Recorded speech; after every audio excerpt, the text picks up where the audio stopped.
Hello everyone, my name is Umang Upadhyay. Welcome to Umang bio classes. आज का जो हमारा चैप्टर होने वाला है वो होने वाला है मॉलिक्यूलर बेसिस ऑफ इनहेरिटेंस। और आज जो हम अपना टॉपिक देखने वाले हैं वो हम देखने वाले हैं जेनेटिक कोड के आगे का। ठीक है, पिछली क्लास में हमने जेनेटिक कोड देखा था। आज हम जेनेटिक कोड में म्यूटेशंस, जैसे अगर जेनेटिक कोड में कोई म्यूटेशन हो जाए तो उसे हम कैसे पढ़ेंगे और आगे का जो भी हमारा है। देखो ये जैसे देख रहे हो, ये तुम्हारा जेनेटिक कोड दे रखा है, एनसीईआरटी है पूरा आज। तो ये जो तुम देख रहे हो इसमें कोई एक टर्म हटा रहा है, फिर दो टर्म हटा रहा है, फिर तीन टर्म हटा रहा है, कुछ लिखा हुआ है। ठीक है, तो ऐसे फिर उसके बाद हम पढ़ेंगे टीआरएनए। टीआरएनए के बारे में हम पूरा पढ़ेंगे। उसके बाद मैं तुम्हें एक वीडियो दिखाऊंगा, ये रही वीडियो, और उसके बाद हमारा चैप्टर कंप्लीट हो जाएगा। फिर एक हम ओवरव्यू लेंगे कि ये पूरा कॉन्सेप्ट होता कैसे है। ठीक है, अगर तुम इस वीडियो में ये वाली वीडियो देख रहे हो, मतलब इस लेक्चर में ये जो तुम यूट्यूब पे वीडियो देख रहे हो उसमें अगर तुम्हें ये वीडियो दिखाई दे रही है, ये सेल दिखाई दे रहा है, अगर तुम इस वीडियो को देख पा रहे हो तो अच्छी बात है। इसका मतलब इस चैनल ने कॉपीराइट नहीं मारा है। अगर नहीं देख पा रहे हो तो मैं तुम्हें इसका लिंक कमेंट में पिन कर दूंगा, वहां से इस वीडियो को तुम देख लेना, क्योंकि कॉपीराइट आ जाता है दूसरे का। वैसे तो क्या बोलते हैं, इसका पूरा क्रेडिट जाता है इनको, बट नो वन नोज। ठीक है, तो तब की तब देखेंगे। अभी हम अपना लेक्चर शुरू करते हैं फ्रॉम यहाँ से। अगर तुम इंस्टाग्राम पे हो, फॉलो करना चाहो तो ये रही मेरी आईडी। ठीक है, यहाँ पे तुम फॉलो कर सकते हो। एक चीज ध्यान देना, यहाँ पे अंडरस्कोर है। ठीक है, तो दो आईडी है, एक में ये नहीं है, एक में है, तो इस वाली को फॉलो करना अगर हो इंस्टाग्राम पे तभी, वरना कोई बात नहीं। ठीक है, आओ फिर अपना लेक्चर शुरू करते हैं। देखो, अब लेक्चर शुरू करने से पहले कुछ बातें हम देख लेते हैं। ये बहुत से बच्चों को अभी भी दिक्कत होगी कि ये सब हो कहाँ रहा है। ठीक है, मतलब ये जो भी प्रोसेस है ये हो कहाँ रहा है, कैसे हो रहा है, मतलब कहाँ से कौन सा न्यूक्लियोटाइड बन रहा है, कौन न्यूक्लियोसाइड किसको कॉपी कर रहा है, जेनेटिक कोड क्या है, मतलब बहुत क्वेश्चंस आ सकते हैं। आज हम उन सारे क्वेश्चन को शुरू में ही डिस्कस कर लेते हैं, क्योंकि आज का लेक्चर उतना बड़ा नहीं होगा as compare to others, but आज हम बहुत सारे कॉन्सेप्ट समझेंगे। ठीक है, देखो ये तुम्हारा डीएनए है। डीएनए किस में होता है? डीएनए होता है तुम्हारा न्यूक्लियस में। न्यूक्लियस में होता है डीएनए, तुम्हारा होता है न्यूक्लियस में। तो वहां पे तुम्हारा आरएनए पॉलीमरेज, अगर इसका डीएनए का अगर रेप्लिकेशन करना होता तो तब कौन सा एंजाइम लगता? तब लगता है डीएनए डिपेंडेंट डीएनए पॉलीमरेज। ठीक है, अगर इसको यही बनाना होता, इसको खुद का डबल स्टैंडर्ड बनाना होता, तब लगता है कि डीएनए डिपेंडेंट डीएनए पॉलीमरेज। ठीक है, बट यहाँ पे डीएनए से एमआरएनए बनाना है। ठीक है, यहाँ पे क्या बनाना है? डीएनए से एमआरएनए। तो अब क्या बनेगा? डीएनए से एमआरएनए बनाना है तो फिर क्या बनेगा? तब देखो क्या बनेगा, यहां पे लगेगा तुम्हारा आरएनए पॉलीमरेज। देख रहे हो आरएनए पॉलीमरेज यहाँ पे। अब ये काम करेगा डीएनए के एक स्ट्रैंड से उसका प्री एमआरएनए बनाना। इस वाले देखो ये जो है ये स्ट्रैंड, रुको तुम अभी आराम से आज समझेंगे, आज कॉन्सेप्ट पूरा क्लियर कर लेंगे। ठीक है, फिर कभी इस कॉन्सेप्ट में हमें दिक्कत ना हो ऐसा हम कोशिश करेंगे। ये वाली जो येलो लाइन है ये तुम्हारी ऑब्वियस सी बात है टेम्पलेट स्ट्रैंड है। ठीक है, टेम्पलेट स्टैंड है ना। और ये जो तुम ब्लैक वाला पोर्शन देख रहे हो ये तुम्हारा जीन वाला पार्ट है जिस पर कुछ इंफॉर्मेशन है। ठीक है, तो अब यहां से तुम्हारा हो गया वो, ये तुम्हारा हो गया टेम्पलेट। टेम्पलेट का ही तो अपोजिट बनता है, ये टेम्पलेट है तभी तो इसका ये बन रहा है ना कॉम्प्लीमेंट्री। अगर इसको टेम्पलेट ले रहे तो यहाँ पे बनाते हैं इसका कॉम्प्लीमेंट्री। अब देखो यहाँ पे प्री एमआरएनए बन गया। अब देख रहे हो यहाँ पे कुछ ए अगर कुछ होगा, ये जो तुम एक डंडी देख रहे हो ना ये वाली एक, यहाँ पे ए यू जी और सी, इन चारों में से कोई एक होगा। जितने तुम डंडी देख रहे हो उन चारों में से, इन चारों में से कोई उसमें एक होगा। ठीक है, उसे तुम बोलोगे नाइट्रोजनस बेस या फिर नॉर्मल बेसेस भी बोल सकते हो, बेस BASC बेस। अब तीन बेस को मिलाकर के एक कोडॉन बनता है। ठीक है, आज हम सब देखेंगे यार, छोड़ो ये सब बहुत वो ऊपर ऊपर देख लिए। तीन बेस को, जैसे एक दो तीन, तीन बेस को मिलाकर के एक कोडॉन बनता है। जैसे मान लो कोई भी अगर चेन है, ये जो देख रहे हो डीएनए से एमआरएनए, एमआरएनए से तुम्हारा प्रोटीन, तो देख रहे हो प्रोटीन बन रहा है। इसका जो एक है, एक फर्स्ट वाला, ये फर्स्ट वाला है ना फर्स्ट, तो ये तुम्हारा होगा मेथियोनिन। मेथियोनिन अमीनो एसिड होता है अमीनो, बहुत सारे अमीनो एसिड को मिला करके प्रोटीन्स बनते हैं। ये देख रहे हो, ये तुम्हारा पूरा है प्रोटीन। अगर तुम इस पूरे को बात करोगे तो प्रोटीन होगा, लेकिन अगर एक सर्कल की बात करोगे तो वो तुम्हारा होगा अमीनो एसिड। ठीक है, वो तुम्हारा क्या होगा, अमीनो एसिड। अब हम बात करते हैं आगे कि अगर कोई तीन है, जैसे मान लो मेथियोनिन को कोड करने के लिए क्या चाहिए, AUG। मेथियोनिन स्टार्टर कोडॉन है और AUG स्टार्टर कोडॉन है और इनिशिएटर कोडॉन, और मेथियोनिन को एक कोड करता है। तो पहला अमीनो एसिड कौन सा हो जाएगा, मेथियोनिन। अब ये कैसे होगा, जब डीएनए से तुम्हारा ये प्री एमआरएनए बनेगा। प्री एमआरएनए से इसको एमआरएनए बनने में क्या क्या होता है, पहले होगा स्प्लाइसिंग। प्री एमआरएनए को तुम बोल सकते हो स्प्लाइसिंग, प्री एमआरएनए को तुम बोल सकते हो HNRNA, हेट्रोन्यूक्लियर आरएनए। स्प्लाइसिंग, फिर इसका कैपिंग होगा, फिर क्या होगा, फिर इसका टेलिंग होगा। कैपिंग में 5-MG-PPP, मिथाइल गुआनोसिन ट्राइफॉस्फेट। इसमें टेलिंग में क्या हम यूज करते थे, टेलिंग में पॉली एडिनाइलेटेड 200 से 300 बेसिस उसका पॉली एडिनाइलेटेड मॉलिक्यूल्स हम जोड़ते थे, याद है ना, बस वही। अब एमआरएनए, ये तुम्हारा हुआ इनसाइड न्यूक्लियस, ठीक है, न्यूक्लियस। अब ये यहां से, अब ये जाएगा तुम्हारा एमआरएनए न्यूक्लियर पोर से होते हुए। अभी हम आज वो भी देखेंगे, परेशान ना हो। आज हम सब देखेंगे कि न्यूक्लियर पोर क्या होता है, न्यूक्लियस क्या होता है, ठीक है। तो न्यूक्लियर पोर से होते हुए ये जाएगा तुम्हारा साइटोप्लाज्म में। ये किस में जाएगा, ये जाएगा तुम्हारा साइटोप्लाज्म में। बैक्टीरिया में और प्रोकैरियोट्स में साइटोप्लाज्म और न्यूक्लियस का जो बाउंड्री होता है वो नहीं होता है, क्लियर बाउंड्री नहीं होती, वहां पे न्यूक्लियोइड पाया जाता है, ठीक है।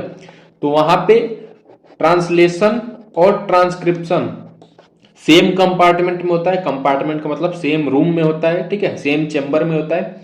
और ये दोनों साथ साथ हो सकते हैं, ये हम पिछली क्लास में देखे थे। क्योंकि ये जो एमआरएनए बनता है, ट्रांसलेशन तुम्हारा होता है साइटोप्लाज्म में, तो इसमें कोई भी डिस्टेंस वो नहीं है, डिस्टिंक्ट नहीं है कि कौन सा साइटोप्लाज्म में कौन सा तुम्हारा वो है न्यूक्लियोप्लाज्म। तो यहाँ पे ट्रांसलेशन के मॉलिक्यूल जाकर के जोड़ सकते हैं और तुम्हारा ट्रांसलेशन को शुरू कर सकते हैं। ट्रांसलेशन कैसे होता है हम आगे देखेंगे, नेक्स्ट लेक्चर वही है हमारा, ठीक है। तो इतना समझ आया। ये तीन को मिला करके एक कोडॉन, फिर तीन को मिला करके एक कोडॉन, फिर तीन को मिला करके एक कोडॉन, फिर तीन का एक, तीन का एक, तीन का एक, ऐसे करके करते कोडॉन्स बनते हैं। और जितने कोडॉन्स होंगे यहाँ से टीआरएनए मॉलिक्यूल लेके आएगा। आगे हम देखेंगे, आज ही देखेंगे, सब देखेंगे, परेशान ना हो। यहाँ से तुम्हारा टीआरएनए लेके आएगा और यहाँ पे तुम्हारा राइबोसोम उसे फिक्स करके अमीनो एसिड को जोड़ते जाएगा। यहाँ से अमीनो एसिड टीआरएनए ले आया ऐसे, और यहाँ से ये जोड़ा, पहले कोड मैच करेगा फिर जोड़ देगा। जैसे मान लो अगर इसका कोड है कि AUG, अगर डीएनए पे कोड है AUG, तो टीआरएनए पे पता है कैसे कोड होगा। जैसे मान लो ये अमीनो एसिड है मेथियोनिन, ठीक है, एमआरएनए पे तुम्हारा कोड है AUG, तो टीआरएनए का जो कोड होगा ना वो तुम्हारा होगा UAC, ठीक है। तो ऐसे मेथियोनिन ऐसे मैच करेगा, बेस पेयर बनाएगा, फिर तुम्हारा उसको अमीनो एसिड को दे देगा राइबोसोम को। राइबोसोम उसका पॉलीपेप्टाइड बॉन्ड बना करके बहुत सारे अमीनो एसिड को जोड़ते जाएगा, और जब जोड़ लेगा फिर तुम्हारा प्रोटीन बन जाएगा। आओ, बहुत बात हो गई। अब हम देख लेते हैं एक टिपिकल सेल को, ठीक है। तुम्हें बार बार ये सब समझ नहीं आ रहा होगा कि साइटोप्लाज्म प्रोटोप्लाज्म। देखो ये तुम देख रहे हो, यहाँ पे इसके अंदर वाला जो है ना, इसको तुम बोलोगे न्यूक्लियोप्लाज्म। यहाँ पे तुम्हारा होगा ट्रांसक्रिप्शन। ट्रांसक्रिप्शन मतलब डीएनए से तुम्हारा बनेगा आरएनए। यहाँ पे तुम अगर एक चीज नोटिस कर रहे होगे तो ये जो तुम देख रहे हो ना धागे जैसे, यहाँ पे ये जो धागा है वो तुम्हारा डीएनए खुला हुआ है। ये देख रहे हो धागा धागा खुला खुला खुला, ये जो जितने भी धागे हैं ना खुले हुए, वो तुम्हारा डीएनए का डीकंडेंस हुआ है, ठीक है, खुला हुआ है। अब ये जो तुम देख रहे हो साइटोप्लाज्म, साइटोप्लाज्म यहाँ पे जरूर इसने मार्क किया होगा साइटोप्लाज्म। ये देखो साइटोप्लाज्म, ये जितना तुम पोर्शन देख रहे हो ना ये वाला, ये सारा, ये तुम्हारा है साइटोप्लाज्म। यहां पे होगा तुम्हारा ट्रांसलेशन, वहां से आरएनए से प्रोटीन यहाँ पे बनेगा। और बाकी के कंपोनेंट्स भी देख सकते हो। बाकी कंपोनेंट्स डिटेल में अगर तुम्हें पढ़ना है तो cell the unit of life में पढ़ना होगा, ठीक है, पढ़ा ही होगा तुमने। अब आता है अपने मेन टॉपिक पे, जो कि है mutation and genetic code. Mutation and genetic code ये क्या है? जो जेनेटिक कोड हमने पिछली क्लास में देखा था ना, मेथोनिन, फिनाइल एलेनिन, यू वाला, याद आया? यू जो हम पढ़ रहे थे, उसमें अगर म्यूटेशन हो जाए तो अब क्या हम करेंगे? तो आप देखते हैं, the relationship between genes and DNA are best understood by mutation study. Gene का डीएनए के साथ क्या रिश्ता है, इसको हम म्यूटेशन से बहुत अच्छे से समझ लेंगे। तुमने म्यूटेशन और इफेक्ट चैप्टर नंबर 4 में पढ़ा होगा, मतलब इस हिसाब से चैप्टर नंबर 4 जेनेटिक्स को बोल रहा है, principle of inheritance and variation. उसमें हमने देखा था sickle cell anaemia point mutation से होता है। फिर फ्रेम शिफ्ट देखा था कि अगर कोई यहाँ पे कोड है और 3 कोडॉन्स उसमें से हट जाए तो फ्रेम शिफ्ट कर जाता है। आज हम देखेंगे, सब देखेंगे, परेशान ना हो। अगर तुमने पिछली क्लास नहीं याद है तो आज हम सब करेंगे cover. Effect of large deletion और रीअरेंजमेंट इन अ सेगमेंट। चलो मैं तुम्हें क्वेश्चन दे रहा हूँ, कैंसर सेल्स में कौन सा म्यूटेशन पाया जाता है? कमेंट करो, पिछली क्लास में मैंने कवर किया है।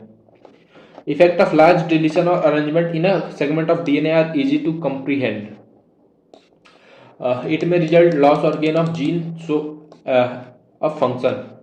देखो, अगर कोई बड़ा पोर्शन, जैसे मान लो ये डीएनए का कुछ बड़ा पोर्शन ही म्यूटेट हो जा रहा है, म्यूटेशन में डिलीशन भी हो सकता है, कुछ डिलीट भी हो सकता है, उसका पोर्शन टूट के हट भी सकता है, कुछ नया पोर्शन जुड़ भी सकता है, ठीक है? तो इसी को बोल रहे हैं डिलीशन या इंसर्शन। तो अगर कोई बड़ा पोर्शन हट रहा है तो वो तुम्हारे जीन, हो सकता है पॉसिबिलिटीज है कि एक पूरा जीन ही वहां से हट जाए, उस सेल से वो पूरा का पूरा जीन ही हट जाए। जीन हट जाएगा तो क्या होगा कि उस सेल के पास किसी एक पर्टिकुलर कैरेक्टर का जीन नहीं रहेगा, कोई उसके पास स्टोरेज नहीं रहेगा, नॉलेज नहीं रहेगा कि उसको कैसे परफॉर्म करना है। जैसे मान लो ये तुम्हारा क्रोमोजोम है, या तुम्हें भी पता होना चाहिए क्रोमोजोम का वो पार्ट जहाँ पे कुछ इन्फॉर्मेशन लिखी होती है उसे हम क्या बोलते हैं? जीन बोलते हैं। समझो यहाँ से हिस्सा टूट के चला गया, तब क्या हो जाएगा? ये ऐसे हो जाएगा, एक छोटा हो जाएगा ना। तो वही है कि अब समझो ये तुम्हारा स्किन कलर का जीन था, स्किन के कलर का जीन था। अब यहां से ये तुम्हारा जीन हट गया, उस पर्टिकुलर सेल की बात हो रही है, वहां से जीन हट गया, तब क्या होगा? उस सेल को जीन बनाने, स्किन के कलर को आइडेंटिफाई करने के लिए, बनाने के लिए इंफॉर्मेशन नहीं रहेगी, तो नहीं बना पाएगा।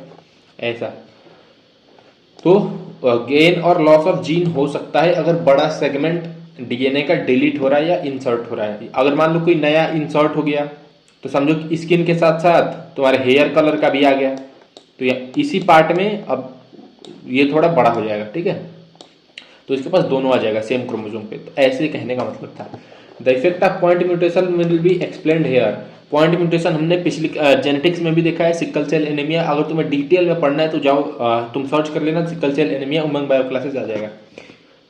मेरे लेक्चर्स का एक बेस्ट पॉइंट ये है कि जो तुम्हें टॉपिक अगर पढ़ना है ना, तो तुम टॉपिक लिखो और उमंग बायो क्लासेस लिखो, वो लेक्चर ही आ जाएगा उसी पे, उस टॉपिक पे ही। A classical example of point mutation is change of single base pair for beta globulin chain result in change in amino acid glutamate to valine। देखो, यहाँ पे बनना होता है ग्लूटामेट, ग्लूटामिक एसिड बनना होता है, बट वो कन्वर्ट हो जाता है वेलाइन में। कैसे? एनसीईआरटी का डायग्राम में देखो, यहाँ पे ये बनना होता है नॉर्मल GAG होता है डीएनए का, तो तुम्हारे एमआरएनए पे क्या आएगा? GAG। ये तुम्हारा टेम्पलेट हो गया, ये तुम्हारा कोडिंग हो गया, ठीक है? तो अब इससे क्या बनेगा? ये तुम्हारा GAG कोड करेगा तुम्हारे ग्लूटामिक एसिड को। GAG किसको कोड करेगा? Glutamic acid. इस चैन को तुम याद कर सकते हो, वही लेना था प्यारे गोलू। अब सिकल सेल में क्या होता है? ये जो ए देख रहे हो ना तुम, ये ए, इसमें हो जाती है म्यूटेशन। इसमें यहाँ पे ये जो ए देख रहे हो, इसमें अगर म्यूटेशन होगी तो ये तुम्हारा टी भी बदल जाएगा, मतलब पॉइंट्स म्यूटेशन हो गया, ए की जगह पे टी लग गया, तो टी का कॉम्प्लीमेंट्री क्या आएगा? डीएनए तो अपने आप को एडजस्ट करेगा ना अपने बेस पेयर्स में, तो ये तुम्हारा रिप्लेस हो गया, टी आ गया तुम्हारा यहाँ पे और ए आ गया तुम्हारा यहाँ पे, ठीक है? तो ऐसे है। अब क्या होगा, अब होगा ये कि अब mRNA पे कौन सा कोड जाएगा, GUG, क्योंकि mRNA में RNA में थाइमिन नहीं होता है, यूरेसिल होता है। तो ये तुम्हारा एक कोडिंग, तो कोडिंग का ही सेम एग्जैक्ट होता है, बस टी के जगह पे यू लग जाता है। तो GUG तुम्हारा कोड करता है वेलाइन को, वेलिन वेलाइन जो प्रोनाउंस करो, और GAG तुम्हारा कोड करता है ग्लूटामिक एसिड को। बट यहाँ पे म्यूटेशन होने की वजह से ग्लूटामिक एसिड नहीं बनेगा, वेलाइन बन जाएगा, वेलिन बन जाएगा, जो बोल लो। तो ये क्या करेगा, एक डिजीज कॉज कर देता है जिसे बोलते हैं सिकल सेल एनीमिया। उसमें क्या होता है, नॉर्मल तुम्हारा आरबीसी का शेप ऐसे होता है, बट वो चेंज हो जाता है सिकल शेप में, ठीक है, सिकल शेप में, बाइकॉनकेव से सिकल शेप, ठीक है। Effect of point mutation that insert और delete base in structural gene can be better understood by following example. कुछ एग्जांपल्स देखते हैं।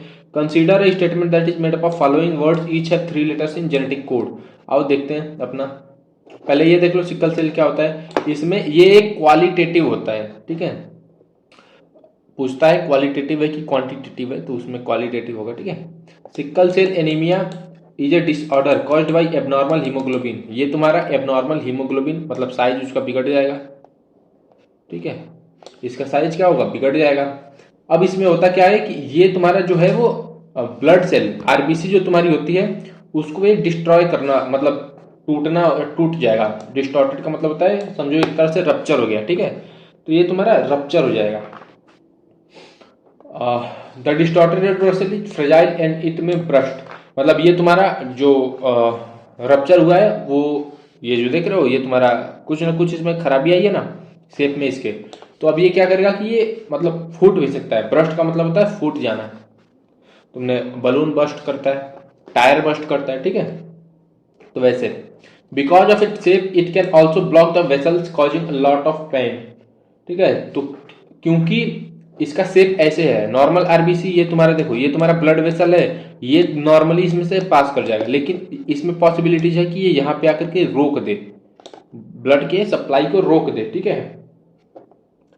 तो क्या होगा, यहाँ पे तुम्हें पेन देखने को मिलेगा, ब्लड वेसल्स में तुम्हारे वो आ जाएगा इन्फ्लेमेशन। इन्फ्लेमेशन का मतलब होता है सूजन, और टिश्यू और ऑर्गन को भी डैमेज कर सकता है। ये मोस्टली अफ्रीकन और अफ्रीकन अमेरिकन, जो अफ्रीका और अफ्रीकन अमेरिकन में ये बेसिकली पाया जाता है, मोस्टली पाया जाता है, ठीक है, बाकी किसी को भी हो सकता है। एक चीज याद रखना, ये क्वालिटेटिव डिजीज होती है, क्वालिटी पे, इस ब्लड के क्वालिटी पे इस पे वो होता है डिफरेंस। वैसे एक डिजीज और आती है थैलेसीमिया, वो क्वांटिटी पे बेस्ड होती है, उसमें ब्लड काउंट कम होता है, इसमें इसकी क्वालिटी बिगड़ती है। क्वालिटी कैसे, यहाँ नॉर्मल से सिकल सेप हो जाती है, ठीक है। अब आते हैं कुछ ये जो तुम देख रहे हो ईच पॉइंट म्यूटेशन, इसको एग्जांपल से हम अंडरस्टैंड करते हैं पॉइंट म्यूटेशन क्या होता है। देख, जैसे Ram has red cap, Ram के पास लाल टोपी है, राम के पास क्या है, लाल टोपी। अब देखो, अब इसमें म्यूटेशन हो गया, ठीक है, समझो कि B, if we insert a letter B, अभी हम इंसर्शन का वाला केस पढ़ रहे हैं, इंसर्शन, ठीक है। अगर तुम्हें ये टॉपिक क्लियर है तो आगे बढ़ सकते हो, नो डाउट, कोई भी इशू नहीं होना चाहिए, ठीक है, बढ़ जाओ आगे। बट देखो, अगर हम इसमें बी इंसर्ट कर दे यहाँ पे, तो कैसे पढ़ेगा फिर, जब हमारा mRNA का वो पढ़ेगा तो कैसे कोड हम पढ़ेंगे। राम कोई दिक्कत नहीं, हैज कोई दिक्कत नहीं, तीन तीन का होता है ना, अभी मैंने बताया AUG, तीन बेसिस को मिला करके क्या बनता है, एक कोडॉन बनता है, जेनेटिक कोड बनता है, जो हम चेकर बोर्ड देखे थे उस दिन वो। तो अब देखो इंसर्शन हम पढ़ रहे हैं, अभी देखो क्या होगा, अब यहां पे आ गया ब्रे,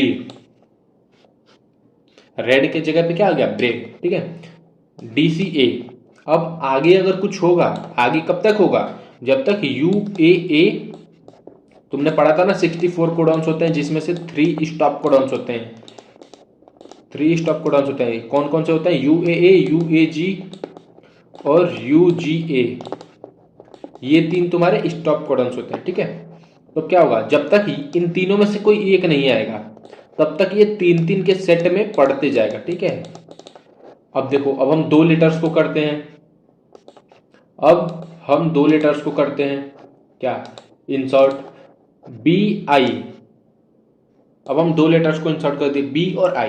अब कैसे पढ़ेगा, राम हैज, यहाँ तक कोई दिक्कत नहीं। BIREDCAP,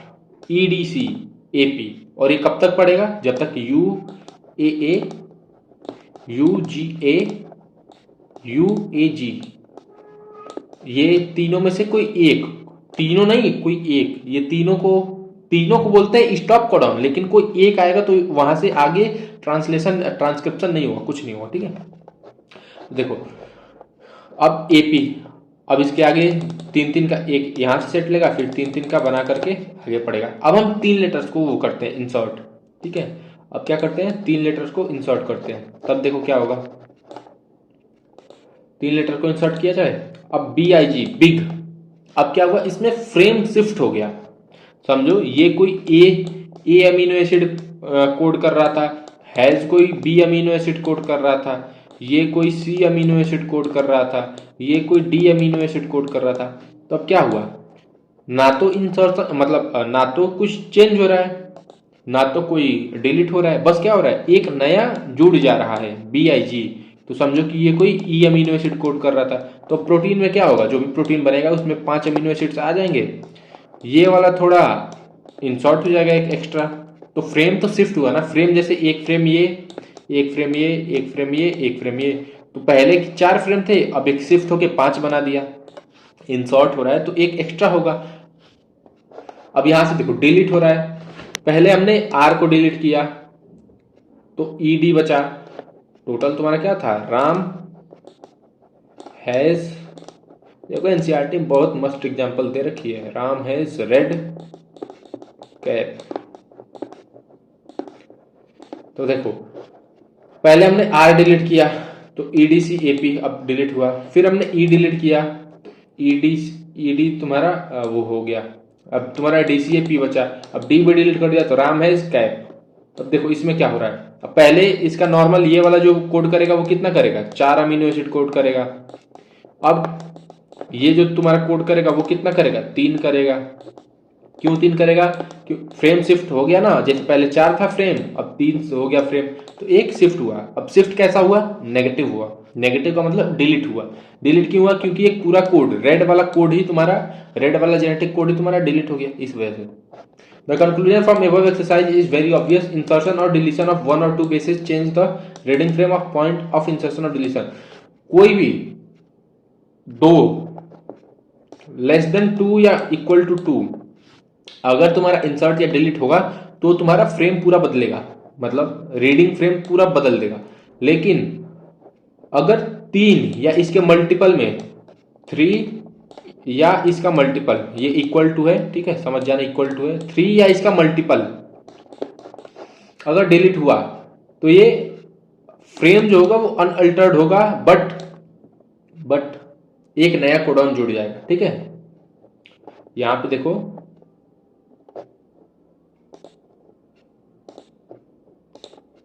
यहां पे राम हैज, ये तुम्हारा एक फ्रेम, दूसरा फ्रेम, तीसरा फ्रेम, चौथा फ्रेम। अब कैसे फ्रेम बनाएगा, पहला फ्रेम, दूसरा फ्रेम, तीसरा फ्रेम, चौथा फ्रेम और पांचवा का स्टार्टिंग हो गया। और कब तक होगा, जब तक वो 3 में से कोई एक स्टॉप कोडॉन ना आ जाए। यहाँ पे भी पहला, दूसरा, तीसरा, चौथा, पांचवा अभी कंप्लीट नहीं हुआ है ना, बट यहाँ पे कंप्लीट हो गया, तो यहाँ पे फ्रेम बदल रहा है, ठीक है। बदल तो यहाँ पे भी रहा है, 3 वाले में भी, ठीक है। तो ऐसे इसको याद रखना, frame shift mutation, such mutations is referred to as frame shift insertion या डिलीशन म्यूटेशन, ठीक है। ऐसे म्यूटेशन जिसमें एक या दो या उससे कम कोडॉन्स इंसर्ट हो या डिलीट हो, उसे हम बोलेंगे फ्रेम शिफ्ट म्यूटेशन। 3 का मल्टीपल हो या 3 हो, 3 का मल्टीपल हो या 3 हो, मतलब 3 का मल्टीपल 6, 9, 12, अगर इस उसमें सीक्वेंस में अगर कोडॉन्स तुम्हारे इंसर्ट हो रहे हैं, डिलीट हो रहे हैं, तो उसे हम वो भी तुम्हारा इसी म्यूटेशन में आएगा, ठीक है। और रीडिंग का फ्रेम इसमें सेम रहेगा, बट कोडॉन्स इसमें जुड़ जाएंगे एक्स्ट्रा, ठीक है। हेंस 1 और मोर मल्टीपल अमीनो एसिड, जो अमीनो एसिड्स हैं वो जुड़ जाएंगे। कैसे जुड़ेंगे, 3 है, अगर 3 हुआ तो 1, 6 हुआ तो 2, 9 हुआ तो 3, 12 हुआ तो 4, ठीक है, तो इस हिसाब से तुम्हारे अमीनो एसिड भी जुड़ते जाएंगे। देखो अब होता कैसे है, ये तुम्हारा है, यहां तक तो हमने म्यूटेशन और जेनेटिक कोड पढ़ लिया कि जेनेटिक कोड में म्यूटेशन होगा तो कैसे क्या बनेगा। अब हम बात करते हैं अपने टीआरएनए पे। टीआरएनए है क्या, तो आप देखते हैं, देखो ये जो तुम मॉलिक्यूल देख रहे हो ना, ये तुम्हारा टीआरएनए, ठीक है। इसको मैं समझाता हूं पहले, टीआरएनए ये सब हम बाद में पढ़ेंगे। देखो यहां पे देखो, ये जो तुम एक एक्स्ट्रा डायग्राम देख रहे हो, ये तुम्हारा है टीआरएनए। डीएनए से तुम्हारा बना एमआरएनए, ये तुम्हारा बना साइटोप्लाज्म में, साइटोप्लाज्म में, ठीक है। ये तुम्हारा आया नहीं, ये तुम्हारा हुआ न्यूक्लियोप्लाज्म में, सॉरी, ये तुम्हारा हुआ न्यूक्लियस में, न्यूक्लियोप्लाज्म में। ये तुम्हारा आया साइटो में, ठीक है। अब हम देखो क्या पढ़ते हैं इस पे। यहां पे जब ये राइबोसोम पे आएगा तो इसके पास कुछ कोड है, कोड राइबोसोम पढ़ेगा, फिर वो टीआरएनए को बुलाएगा फोन करके, ट्रिन ट्रिन मेरे पास ये कोड है, तुम इस कोड के अपोजिट। अब देखो ये जो तुम 3 देख रहे हो ना, इसके पास 3, इसका मेन डायग्राम है क्या हमारे पास। देखो ये तुम्हारा टीआरएनए आ रहा है ना, अब तुम समझो, ये जो तुम देख रहे हो ना, अब इसको हम जूम करके देखते हैं, ये जितना है अब इसको हम जूम करके देखते हैं। देखो ये तुम्हारा टीआरएनए पहला, ये फर्स्ट है, तो एयूजी से ये क्या बना होगा, मेथियोनिन, मेथ बना होगा, ठीक है। अब देखो यहां पे एयूजी कर लो, ये तुम देख रहे हो, ये तुम्हारा है एमआरएनए, यहाँ पे मैसेंजर आरएनए लिख रखा है, एमआरएनए, ये तुम्हारा है राइबोसोम। यहां पे एमआरएनए की अब कोड कोड ध्यान देखना, ए यू यू यू, ये क्या बनाएगा, फिनाइल एलेनिन। यहाँ पे फिनाइल एलेनिन होना चाहिए कायदे में, ठीक है। अब देखो ए में, ए का कॉम्प्लीमेंट्री डीएनए में क्या होता था, ए टी से डबल बॉन्ड में जुड़ता था ना, ए टी से डबल बॉन्ड में जुड़ता था। बट यहाँ पे क्या होगा, ये एमआरएनए की बात हो रही है, ये भी तो आरएनए ही है। आरएनए 3 टाइप का होता है ना, एमआरएनए, आरएनए, टीआरएनए। तो आरएनए में तुम्हारा टी नहीं होगा, उसकी जगह पे यू होगा, तो ए का कॉम्प्लीमेंट्री यू, ए का कॉम्प्लीमेंट्री यू, ए का कॉम्प्लीमेंट्री यू। अब देखो जैसे जैसे तुम्हारा ये कोड आगे रीड करेगा, इसके अपोजिट कोड में, इसके अपोजिट कोड में तुम्हारा टीआरएनए भी रहेगा और वो उसका रिस्पेक्टिव अमीनो एसिड लेके आएगा। यहाँ पे देखो जी ए यू का अपोजिट तुम्हारा बनाएगा, जी से सी जुड़ता है ट्रिपल बॉन्ड से, ए से यू जुड़ेगा डबल बॉन्ड से, ए से यू जुड़ेगा डबल बॉन्ड से। अब इस कोड के लिए इसका अपोजिट तुम्हारा ले आएगा उसका रिस्पेक्टिव अमीनो एसिड। अब जी ए यू जो जिस कोड को कोड कर रहा होगा वो तुम्हारा एस्पिरिन होगा, वो लेके आएगा। अब ऐसे ही तुम्हारा यू यू सी ए जी, अब ये तुम्हारा ले आएगा, यू यू सी तुम्हारा फिनाइल एलेनिन कोड कर रहा है, ठीक है। ऐसे तुम्हारा जुड़ते जाएगा। और ये जो तुम बॉन्ड देख रहे हो ना, ये है तुम्हारा पेप्टाइड बॉन्ड, राइबोसोम इसी बॉन्ड को फॉर्म करता है, ठीक है। राइबोसोम 2 अमीनो एसिड के बीच में इसी बॉन्ड को बनाता है। कौन से बॉन्ड को, ये जो तुम देख रहे हो ना, इसको बोलोगे तुम पेप्टाइड बॉन्ड। राइबोसोम इसी बॉन्ड को बनाएगा। अब यहां से टीआरएनए आते रहेंगे जब तक कि एयूजी नहीं ए जी यूजी, एक सेकेंड, जब तक कि तुम्हारे तीनों कोडॉन्स जो थे ना, स्टॉप कोडॉन्स, वो ना आ जाए, ठीक है। यूजीए यूए, यहाँ पे तो लिखा वो ही हो गया होगा एडिटिंग में, चलो कोई ना, यूएए यहाँ पे लिख दे रहा हूँ, यूजीए यूएजी। जब तक इन तीनों में से कोई यहाँ पे ना आ जाए ना, तब तक ये तुम्हारा चलते रहेगा, ऐसे टीआरएनए आता रहेगा और काम करते रहेगा। स्टॉप कोडॉन्स के लिए कोई भी टीआरएनए नहीं होता है, इतना याद रखना। अब पढ़ते हैं, the tRNA the adaptor molecule from the very beginning of the proposition of code it was very clear to Francis Crick. ये तुम्हारा फ्रांसिस क्रिक ने दिया था, मतलब इस पे जो स्टडी की थी वो फ्रांसिस क्रिक ने की थी, that there has to be a mechanism to read the code and also link to the amino acid because amino acid have no structural speciality to read the code uniquely. देखो amino acid के पास ऐसा कोई भी mechanism नहीं है कि वो डीएनए का कोड याद कर सके, कोड से अपना कोई मतलब उसको पढ़ करके आकर के जुड़े और जुड़ के प्रोटीन बना। तो जो फ्रांसिस क्रिक थे उनको ये पूरा मतलब पहले से ही क्लियर था कि यहाँ पे जरूर कोई ना कोई लिंक है जहां से कोड से तुम्हारा अमीनो एसिड बन रहा है, ठीक है। He postulated the presence of an adapter molecule, उन्होंने ये कॉन्सेप्ट दिया कि जरूर कोई ना कोई एडाप्टर मॉलिक्यूल है। एडाप्टर का मतलब उसे पकड़ रहा है, कहीं ले जा रहा है और उसे कोई काम करवा रहा है, ठीक है। That would be one hand read the code and another hand would bind to specific amino acid. Crick को इतना अंदाजा था कि वो एक हाथ से मतलब कोड पढ़ रहा है और दूसरे हाथ से वो अमीनो एसिड ले आ रहा है, ठीक है। इतना अंदाजा था उनको, क्रिक को। Then tRNA card sRNA, soluble RNA, नाम याद रखना।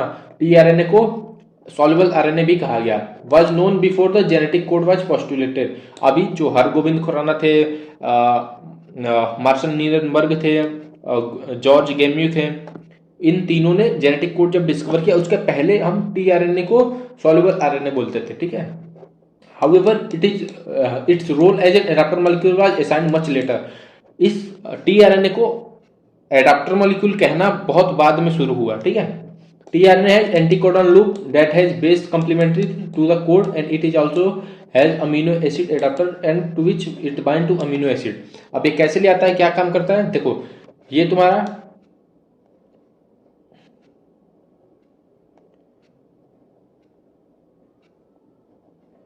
अब ये मत बोलना कि ये कैसा बना दिए। ये तुम्हारा होता है DHU DR, ठीक है। ये तुम्हारा होता है एंटीकोडॉन, ठीक है। ये तुम्हारा साई होता है और ऐसे करके आगे होता है, ठीक है। अभी तुम इतना समझो, यहाँ पे तुम्हारा होता है अमीनो एसिड, नॉर्मली तुम समझो यहाँ पे होता है अमीनो एसिड, यहाँ पे तुम्हारा होगा जो mRNA का, ये mRNA है, इस पे अगर मान लो AUG है तो इसका अपोजिट यहाँ पे होगा। इसके पास 3 डंडी होगी और इसके पास क्या होगा, UAC। UAC तुम्हारा मिथ्योनिन को कोड करवाएगा, इसका अपोजिट है ना, ठीक है। TRNA are specifically for each amino acid.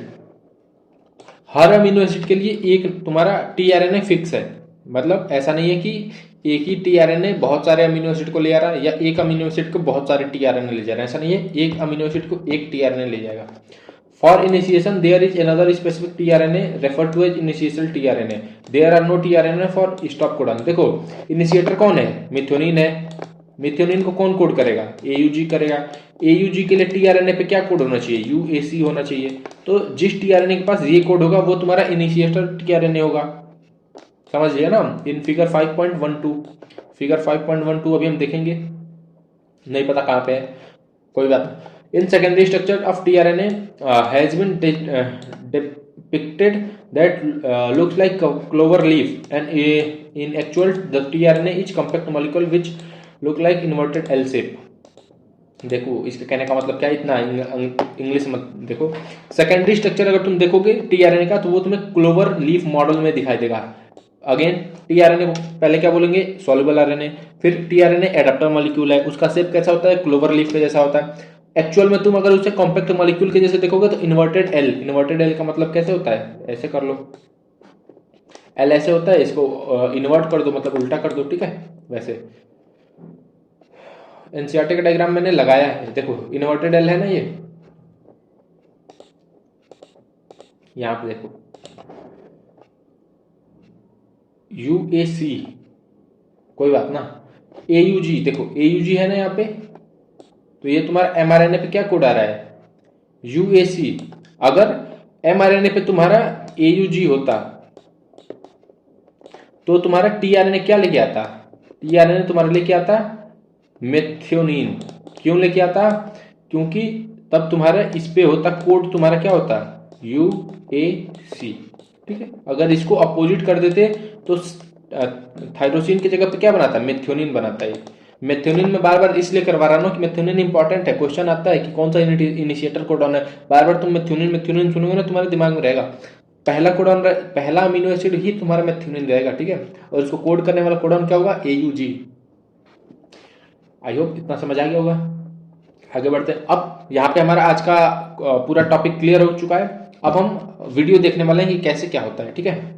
आओ देखते हैं। उसके पहले अभी हम देखते हैं ये सब, ये जो है आज ऑलमोस्ट 40 to 45 मिनट का लेक्चर होने का, ठीक है।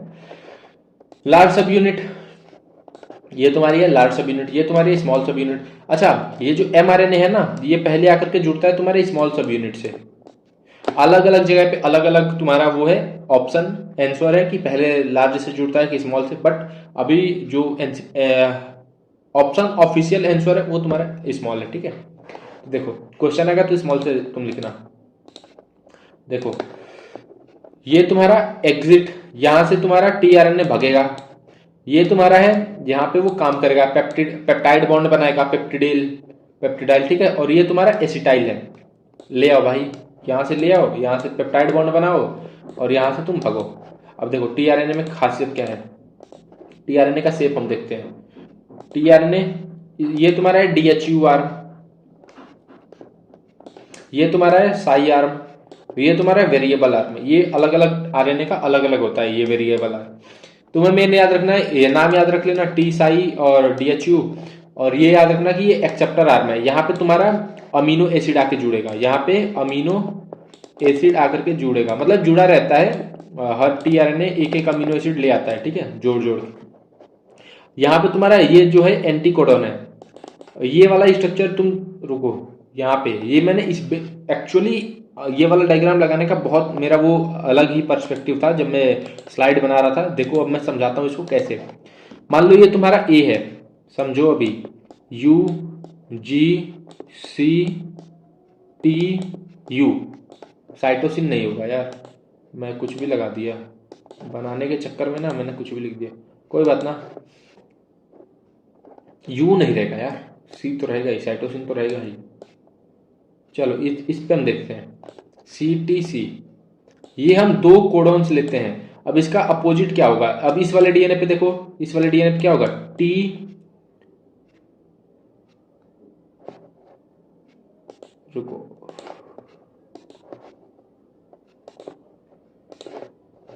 अरे पूरा ही मैंने मिटा दिया, कोई बात ना। देखो ए टी जी जी, समझो कि ऊपर वाले एक स्टैंड पे ये है, तो इस पे क्या होगा, टी ए सी जी सी, ठीक है। ये दोनों, ये जो डीएनए का डबल हेलिक्स है उस पे ये कोडॉन है, ठीक है। अब एमआरएनए पे क्या आएगा, एमआरएनए पे तुम्हारा आएगा टेम्पलेट, ये है ना, टेम्पलेट ये है, टेम्पलेट का ही तो अपोजिट बनेगा, तो ये तुम्हारा इसका अपोजिट करो, टी का ए का यू, सी का जी, सी जी, ये तुम्हारा किस पे आया, ये तुम्हारा आया एमआरएनए पे, ठीक है, ये तुम्हारा आया एमआरएनए पे। अब देखो तुम्हें समझना है, अब इसके आगे मैं क्या बोलूँ, अब कैसे समझाऊं, इतना सिंपल करके समझा रहा हूँ, ठीक है। अब इस पे क्या कोड आया, ए यू जी सी जी, इसमें दो कोडॉन्स बन रहे हैं, एक और दो, ठीक। अब ये एमआरएनए पे वही है। अब यहाँ पे आओ, अब हम कोड को तुम बस समझ, अरे यार ए यू जी सी जी, इतना हमारा था एमआरएनए पे, इतना हमारा था एमआरएनए पे। आओ अब देखते हैं कलर चेंज। अब यहाँ पे ये जो तुम टीआरएनए देख रहे हो ना, अब दो टीआरएनए बना लेते हैं ऐसे। अब समझो कि दो टीआरएनए बना ले रहे हैं, 1 2 3, अभी बस इतना समझ लो यार, 1 2 3। तुम्हें टीआरएनए का एक्चुअल स्ट्रक्चर देखना है तो यहाँ पे देख लो ये, लेकिन अभी तुम्हें समझना है लाइन डायग्राम से, तो लाइन डायग्राम के जैसे समझो, ठीक है। अब यहाँ पे हमारे पास क्या है, ए यू जी और सी सी जी, ये हमारे एमआरएनए पे है ना, ए यू जी सी जी, ठीक है, ये हमारे एमआरएनए पे है। तो यहाँ पे भी क्या होगा, ए यू जी सी जी। तो जब ये बनाएगा, क्या बनाएगा, प्रोटीन, तो यहाँ पे एंटीकोडॉन है, तो अभी मैच कराएगा। ऐसा नहीं है कि वही वाला आरएनए आएगा, बहुत सारे टीआरएनए आएंगे, बहुत सारे टीआरएनए आएंगे, जो मैच करेगा वो अमीनो एसिड जुड़ेगा, जो मैच करेगा वो अमीनो एसिड जुड़ जाएगा। देखो अब इसके पास कौन सा होना चाहिए, ए के जैसे यू होना चाहिए, क्योंकि ये आरएनए है, तो आरएनए में थाइमिन की जगह यूरेसिल होगा, और ए के जगह पे टी होता है। यहाँ पे भी समझो ना कि डबल हेलिकल तुम्हें कंप्लीमेंट्री कराना है, ठीक है, डबल हेलिक्स का कंप्लीमेंट्री कराना है। कंप्लीमेंट्री जैसे हमने अभी ऊपर किया था ना, जैसे डीएनए में होता है ना कि यहाँ पे ए से टी जुड़ता है, ए से टी जुड़ता है, जी से सी जुड़ता है, तो समझो कि वही तुम्हें यहाँ पे भी कराना है, कोडॉन्स को मैच कराने में भी, ठीक। आई होप इतना क्लियर हुआ होगा। अब देखो, अब हम आगे बढ़ते हैं, आगे बढ़ भाई। देखो तो अब इसके पास क्या होगा, यू ए सी, अब सी सी सी, अब यहाँ इसके पास क्या होगा, जी जी सी, अब इसके पास होगा जी जी सी। ठीक है, दो टी आर एन ए, ये तुम्हारा मेथियोनिन कोड करेगा, और ये तुम्हारा जो भी इस कोड के सी सी जी से जो भी तुम्हारा अमीनो एसिड बने वो ये बना देगा। ऐसे तुम्हारा मेथियोनिन और सी सी जी से जो बने और आगे तुम्हारे बनते जाएंगे। ठीक है, आज का हमारा लेक्चर यहीं पे कंप्लीट होता है, मिलते हैं नेक्स्ट क्लास में। वीडियो देखो, देखो ये तुम्हारा ट्रांसक्रिप्शन, ये बस बताना था, ये तुम्हारा साइटोप्लाज्म है, यहाँ पे तुम्हारा बन रहा है। ठीक है, ये तुम्हारा वही है, नेक्स्ट क्लास में हम इस पे बात करेंगे, फिलहाल वीडियो देखते हैं। ठीक है, देखो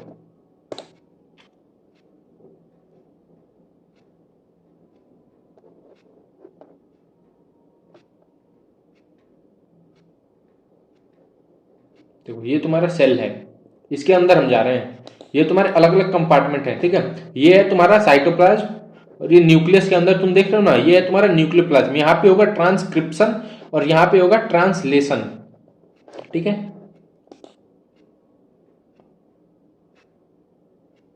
अब देखो, अरे क्या हुआ ये, हाँ ये तुम्हारा न्यूक्लियस, ये जो तुम देख रहे हो ना, ये रुको, ये जो तुम देख रहे हो ये तुम्हारा है एंडोप्लाज्मिक रेटिकुलम। रुको मुझे थोड़ा डार्क पेन लेने दो। ये जो तुम देख रहे हो वो तुम्हारा है एंडोप्लाज्मिक रेटिकुलम, और ये जो तुम पोर देख रहे हो, पोर, यहाँ पे पोर्स देख रहे हो, ये तुम्हारा पूरा न्यूक्लियस है, न्यूक्लियस, ये जो तुम ये वाला पोर्शन देख रहे हो ना, ये तुम्हारा न्यूक्लियस है। ठीक है,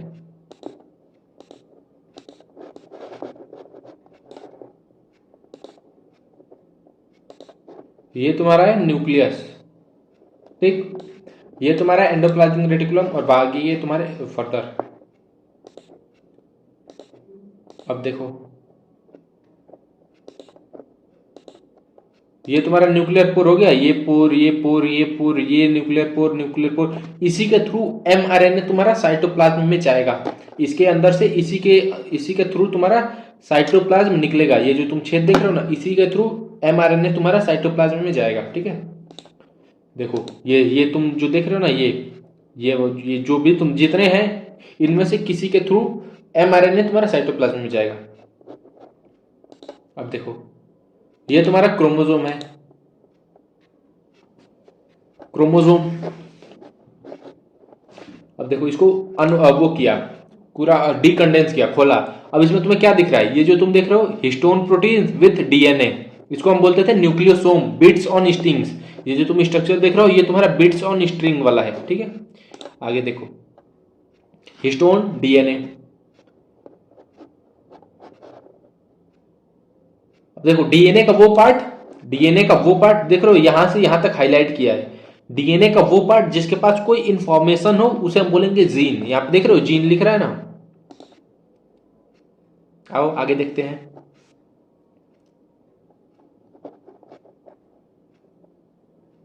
अब देखो ये तुम्हारा राइबोसोम है, नहीं आरएनए पॉलीमरेज है, सॉरी आरएनए पॉलीमरेज। ये क्या करेगा, देखो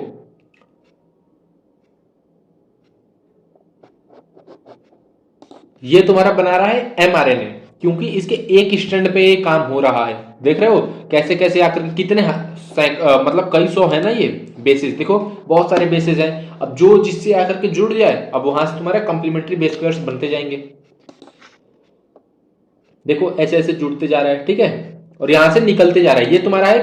अरे यार रुको, कोई बात ना, हमारे पास तो एक्सेस है ना अभी। देखो ये जो निकल रहा है ना यहां से, अब अगर तुम ध्यान से देखो तो यहां से ये भगने की कोशिश कर रहा है, ऐसे भगने की कोशिश कर रहा है। ये तुम्हारा है प्री मैच्योर एमआरएनए। आगे अब देखो यहां से अब निकलेगा ये, अब तुम्हारा एमआरएनए बन चुका है। अब देखो ये तुम्हारा एमआरएनए निकल गया, मैसेंजर आरएनए लिख दिया ना, एमआरएनए निकल रहा है। अब ये कहां जाएगा, अब देखो ध्यान से देखना, चलो भाई देखो। अब एक सेकेंड, तुमने एक चीज देखी, एक चीज नोटिस किया तुमने, यहां पे देखो स्प्लाइसिंग, स्प्लाइसिंग नहीं याद, देखो देखो ध्यान से देखो, ये पूरा भी है ना, पूरा पार्ट। अब देखो इंट्रॉन्स जो एक्सप्रेस करेंगे अपने आप को, और एक्सॉन्स जो एक्सप्रेस करेंगे अपने आप को वो रह जाएंगे, और इंट्रॉन्स जो इंटरप्ट करते हैं वो हटेंगे। इस प्रोसेस को हम बोलते थे स्प्लाइसिंग। अब देखो ध्यान से, ठीक है, देखो स्प्लाइसिंग हुआ, इंट्रॉन्स हट रहे हैं, इंट्रॉन्स तुम्हारे हट गए, एक्सॉन्स तुम्हारे हैं, ठीक है, इंट्रॉन्स तुम्हारे हट गए। आगे आओ,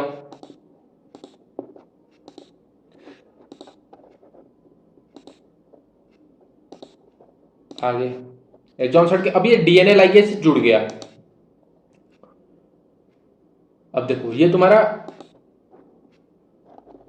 अभी तक तुम्हारा क्या था, स्प्लाइसिंग से पहले ये तुम्हारा messenger RNA HN, heteronuclear messenger RNA. अब तुम्हारा क्या बन गया, यहां पे हुआ स्प्लाइसिंग, हो ना यार जल्दी हो। अब तुम्हारा बन गया मैच्योर एमआरएनए, मैच्योर एमआरएनए, ठीक है। अब देखो मैच्योर एमआरएनए बन गया। अब किससे ये बाहर जा रहा है, न्यूक्लियर पोर से, न्यूक्लियर पोर से बाहर गया हम। ये कहां गया, अब साइटोप्लाज्म में। कहां गया, साइटोप्लाज्म में, ठीक है। ये तुम्हारा है राइबोसोम। देखो एक सेकेंड, राइबोसोम की कौन सी यूनिट पहले जुड़ी, राइबोसोम की स्मॉलर यूनिट, ठीक है। राइबोसोम के स्मॉलर यूनिट से जुड़ता है, उसके बाद लार्जर यूनिट आती है ऊपर से। अब देखो ये तुम्हारा टीआरएनए है, देखो ये तुम्हारा टीआरएनए कोई अमीनो एसिड ले आया भाई, टीआरएनए कोई अमीनो एसिड ले आया, ये कहां जुड़ेगा, आरएनए पॉलीमरेज से कहां जुड़ेगा, आरएनए पॉलीमरेज। अच्छा अभी तो हम ट्रांसलेशन पे आएंगे ना, अभी चलो ट्रांसलेशन जब हम पढ़ेंगे उसके बाद इसको ध्यान से देखेंगे, ठीक है, उसके बाद भी देखेंगे हम। देखो यहां पे टीआरएनए आया, ठीक है, यहां पे क्या आया, राइबोसोम ये है, टीआरएनए घूम घूम के आ रहा है, घूम घूम के। देखो अब मैं डिस्टर्ब ही नहीं करूंगा, बार बार कट जा रहा है। देखो टीआरएनए आया, अब वो अपना मैच, अमीनो एसिड ऊपर है, अमीनो एसिड ऊपर है, नीचे तुम्हारा एंटीकोडॉन लूप आएगा, ये लेफ्ट, ये देखो ट्रांसफर आरएनए, मतलब टीआरएनए, टीआरएनए को ट्रांसफर आरएनए बोलते हैं, इतना तो पढ़े होगे। देखो अब ये यहाँ पे आके जुड़ने लगा, जुड़ने लगा, अब जुड़ रहा है। अब इसके साथ साथ क्या हो रहा है, अब इसके साथ साथ भी हो रहा है कुछ, ऊपर देखो पेप्टाइड बॉन्ड बनाते जा रहा है, पेप्टाइड बॉन्ड बनाते जा रहा है, पेप्टाइड बॉन्ड बनते जा रहा है, बनते जा रहा है। अब ग्रुप ऑफ अमीनो एसिड को हम प्रोटीन बोलते हैं। चलो बनने दो, हमें क्या, हमें तो अच्छा ही है बनने। ये कौन सा प्रोटीन बन रहा है, ये प्राइमरी प्रोटीन बन रहा है। प्राइमरी प्रोटीन के भी देखो सेकेंडरी, टर्सरी, क्वार्टरनी प्रोटीन, ठीक है। अब ये तुम्हारा प्रोटीन बन चुका है, ठीक। ये video I think nucleus media पे प्रेजेंट है, न्यूक्लियस मीडिया एक यूट्यूब का चैनल है, उस पर आई थिंक ये वीडियो प्रेजेंट है, ठीक है।